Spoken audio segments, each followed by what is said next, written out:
In 2018, 1.65 million Americans were arrested due to drug-related offenses. Notably, 40% of these arrests were due to marijuana, despite its widespread legalization. The war on drugs is an ongoing federal policy that is stripping people of their lives for virtually no reason. Rather than provide help to people who so desperately need it, law enforcement officials choose to lock people up in order to fill private prisons and to fulfill their sense of moral superiority. There is an indisputable racial bias within the criminal justice system that targets Black and Hispanic individuals and robs our communities of self-determination. As an activist, I've quite literally watched police officers plant drugs on innocent individuals and then use it for the basis of their arrest.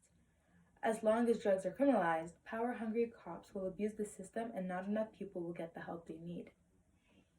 I believe we should advocate for the decriminalization of drug use and possession in regards to all drugs, so that we can foster a society that supports addicts instead of needlessly punishing them.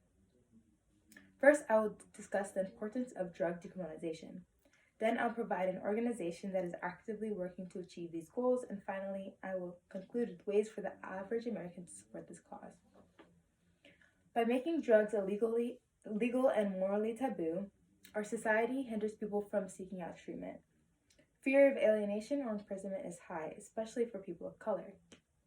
We are wasting taxpayer dollars on incarcerating people who have not harmed their communities.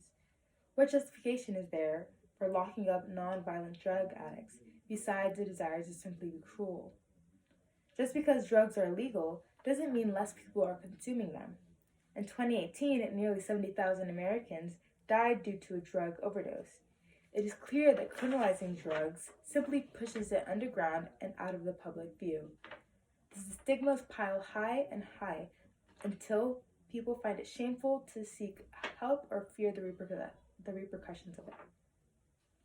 I will now discuss an organization that seeks to reform aggressive drug policy across the nation. Although the Drug Policy Alliance is based in New York, the nonprofit has several units dispatched throughout the United States that advocate for change, including a sizable team in California. This company aims to implement policies like treatment that doesn't punish people for relapsing and supportive housing that doesn't turn away drug users, with an emphasis on harm reduction and alternatives to incarceration. Finally, I'll explain what we can do to support addicts in a meaningful way.